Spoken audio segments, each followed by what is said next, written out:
Bonjour à vous, mon nom est Paul Rousseau. Aujourd'hui, je vais vous expliquer comment surmonter un blocage. Donc, faisons une mise en situation ici.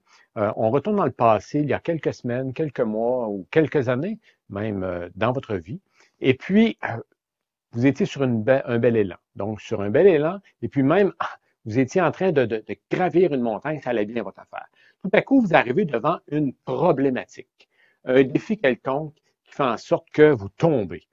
Et puis, lorsque vous venez pour vous relever, vous avez un blocage. Vous avez quelque chose qui vous empêche, qui vous garde prisonnier derrière ce blocage-là devant vous, et puis vous ne pouvez pas poursuivre votre route. Et puis, ça peut faire des mois, voire même des années que vous êtes ralenti ou complètement arrêté par ce blocage. Alors aujourd'hui, la première chose que je tiens à vous dire, c'est que un blocage n'est pas une fin en soi. Donc, ce que je vais faire, c'est que je vais vous fournir deux outils. Deux outils sous forme de deux questions. OK? Très, très simple. Alors, ici, la première question, elle est très, très simple. La question est, que cherchez-vous à éviter? C'est une excellente question. Ça peut être, comme exemple, une tâche sur laquelle vous trouvez la tâche trop grande à vous attaquer, puis ça vous empêche d'avancer. Ça peut être une responsabilité aussi, que vous n'êtes pas prêt ou vous n'êtes pas prête à prendre. Ça peut être un investissement de temps ou un investissement d'argent que vous n'êtes pas prêt à faire non plus. Ça peut être aussi l'interaction avec une personne que vous redoutez, que vous tentez d'éloigner, que vous évitez. Alors, que cherchez-vous à éviter? Je crois que poser la question, c'est d'y répondre parce que vous savez déjà qu'est-ce que vous cherchez à éviter. D'accord? Donc, c'est la première question, c'est le premier outil. Une fois que vous avez répondu à cette question, la deuxième question. La deuxième question est celle-ci. Pourquoi évitez-vous cela? Donc, pourquoi? Est-ce que c'est comme exemple par paresse? Dans le cas d'une tâche, la tâche est trop grande, vous vous sentez paresseux ou paresseuse. Ou encore par manque de courage face à une certaine responsabilité, ou encore à faire face à une certaine personne. Donc, vous êtes bloqué par manque de courage. Ça, c'est le pourquoi. Et puis, ce que vous cherchez à éviter, c'est de faire face à une situation, de faire face à une autre personne. Ou encore, c'est peut-être par manque de désir ou manque de volonté. Vous avez peut-être seulement peur de manquer de volonté.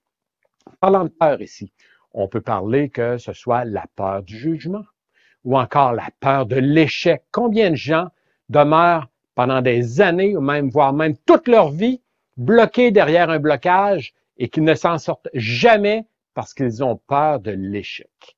Ça peut être aussi par peur de vous retrouver, de faire face à une personne que vous redoutez, ou encore par peur de déplaire à quelqu'un aussi. Si, comme exemple, ce que vous devez faire, c'est de vous rendre dans une autre région pendant 1 mois ou 2 mois pour le travail, et que vous évitez de le faire pour une promotion, peu importe pourquoi, eh bien, vous avez peut-être peur de déplaire à une personne dans votre entourage, le fait que vous vous éloignez pendant aussi longtemps. Vous voyez ici? Donc, le pourquoi qui peut être lié à ce que vous cherchez à éviter. Ça peut être aussi par peur de perdre de l'argent. Bien sûr, si c'est un investissement que vous évitez, bien, ça peut être l'argent qui fait en sorte que ça vous empêche d'avancer. Vous avez peur de perdre de l'argent. Alors, une fois que vous aurez, premièrement, identifié ce qu'on a fait lors de la première question, que cherchez-vous à éviter, et puis deuxièmement, avoir identifié le pourquoi vous cherchez à éviter cette situation, alors 50% du travail est fait. Je vous rappelle ici qu'un blocage n'est pas une fin en soi. Donc, ce que vous devez faire, tout d'abord, ce que vous devez faire, c'est de vous mettre en action. Tant que vous n'êtes pas en action, tout ce qui sera devant vous peut vous garder prisonnier là où vous êtes et vous ne pouvez pas vous en sortir. Imaginez-vous que vous êtes sur une route et que vous vous rendez à une destination et puis vous désirez vraiment vous rendre à cette destination. Et puis, sur votre chemin, la route est bloquée à un moment donné. Donc, vous faites quoi? Vous tentez de passer à droite. Si ça ne fonctionne pas, vous tentez de passer à gauche. Et puis, si ça ne fonctionne pas encore, vous tentez de passer par-dessus. Et puis, vous êtes même prêt à creuser un tunnel pour passer en dessous. Pourquoi? Parce que vous désirez vraiment vous rendre de l'autre côté. Et puis, si ces 4 options ne fonctionnent pas, je vous suggère d'aller chercher de l'aide. Je vous suggère d'aller chercher de l'aide, aller voir une personne qui a déjà passé par la situation que vous vous préparez à passer.